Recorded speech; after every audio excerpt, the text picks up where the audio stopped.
갈릴리 예수산책 산상수훈편 황금윤리. 최고의 윤리는 역지사지, 입장 바꿔 생각하기. 황금률은 한마디로 역지사지다. 입장 바꿔 생각하라는 것이다. 역지사지란 타자의 입장에 서서 그를 깊이 이해함으로써 나의 생각과 행동을 결정하는 능력이요. 동시에 나의 입장에 서서 나를 깊이 인식함으로써 타자의 생각과 행동을 이해하는 지혜다. 역지사지에는 나와 타자 모두에 대한 이해가 필요하다. 타자를 알기 위해서는 나를 알아야 하고, 나를 이해하기 위해서는 타자를 알아야 한다. 나만 알면 타자를 모르고, 타자만 알면 나를 망각한다. 주체와 객체에 대한 동시적 지식이 요구되는 지혜와 능력이 역지사지다. 그런데 문제는 어느 시대든 항상 어느 한쪽으로만 기울어진다는 것이다. 특히 자기중심적 사고로 급격히 경도되어 있다는 것이다. 너무나 이기적이어서 타자의 음성을 듣지 못한다. 타자의 상황을 이해하지 못한다. 타자의 입장이 보이지 않는다. 내가 세운 삶의 기준에서 볼 때 타자는 항상 불만족스럽고 원망스럽고 부족하기 이를 데 없다. 타자의 생각과 행위가 이해가 되지 않는다. 자신의 에고, 지고가 강하면 강할수록 타자에 대한 이해력은 떨어진다. 오늘날 지식 공부가 그렇다. 타자에 대한 공감 능력이 결여된 교육뿐이다.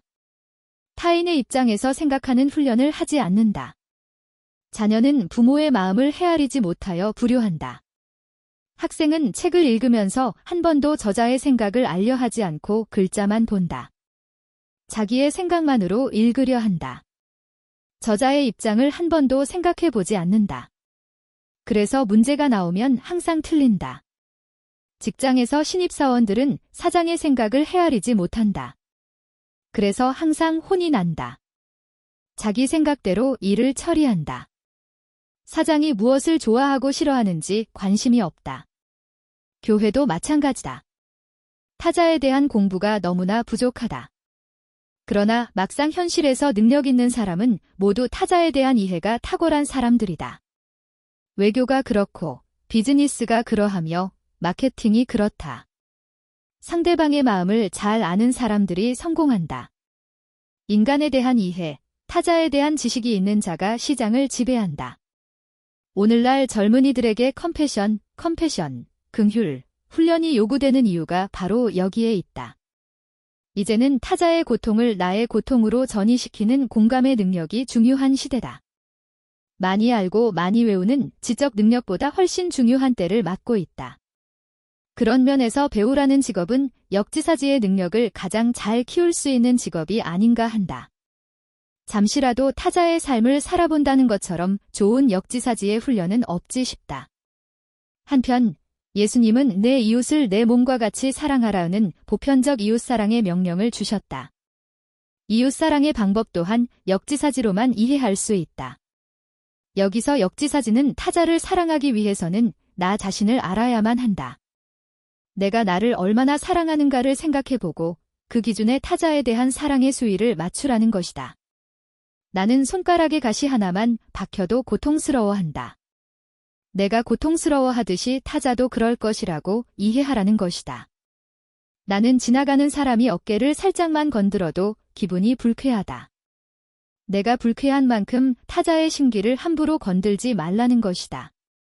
그러므로 역지사지는 타자에 대한 이해와 자기에 대한 지식이 만났을 때에야 발휘되는 관계의 놀라운 능력이다. 내가 아픈 만큼이라도 타자의 아픔을 이해하면 된다. 이 능력은 인간 사이의 윤리에만 적용되는 것이 아니다. 신앙의 세계 또한 역지사지의 지혜가 매우 필요하다. 예수님이 말씀하신 골방기도, 구제, 금식, 하나님 나라 등 하나님과의 관계를 말해주는 신앙의 영역에서도 중요한 것은 하나님의 입장에서 생각해야 한다는 것이다. 흔히들 신앙으로 살아야 한다고 말할 때 그것은 신앙적 관점, 신앙적 시각을 갖는다는 뜻이다. 신앙적 시각을 갖는다는 것은 곧 하나님의 시각을 갖는다는 말이고 하나님의 시각이란 곧 하나님의 입장에서 생각하는 훈련된 사람들만이 가질 수 있는 능력이다. 기도란 하나님과 깊이 교제하는 중에 하나님의 입장을 알아가는 과정이다. 원래 기도란 의미는 나의 몸을 떠나 멀리서 나를 바라본다는 의미의 테오리아에 왔다. 멀리서 본다는 말은 곧 하나님의 입장 가까이 가서 보고자 하는 시도다. 말씀 묵상이란 하나님이 자신을 계시하신 모습이 어떤 것인지 깊이 생각하는 훈련이다. 성경을 통해 하나님이 어떤 분인가를 이해하는 과정이다. 봉사와 섬김이란 하나님이 하신 일을 몸으로 따라하는 실천이다. 이 모든 신앙의 행위들은 알고 보면 하나님의 입장에서 생각하고 묵상하고 실천하는 역지사지의 과정이다. 하나님의 마음을 알아야 나의 생각과 행동을 신앙화할 수 있다. 이런 상황에서 하나님이라면 어떻게 하셨을까? 이런 입장에서 예수님이라면 어떻게 하셨을까? 예수님의 입장은 무엇일까? 예수님의 편에서 생각해 보는 것, 이것이 신앙의 역지사지이다. 결국 하나님의 뜻을 행한다는 것은 하나님의 입장을 생각하는 능력이 결여된 사람들에게는 있을 수 없는 일이다. 우리가 기도 응답을 받지 못하는 것, 우리가 하나님의 말씀대로 살지 못하는 것, 우리가 하나님의 뜻을 헤아리지 못하는 것 모두 하나님에 대한 역지사지의 지혜가 부족한 데서 오는 시행착오들이다. 신앙생활이든 인간관계이든 세상 지식이든 역지사지의 능력만 갖출 수 있다면 풀리지 않는 실타래는 없을 것이다. 입장 바꿔 생각하면 내가 타인에게 어떻게 말하고 행동해야 할지 신중해진다.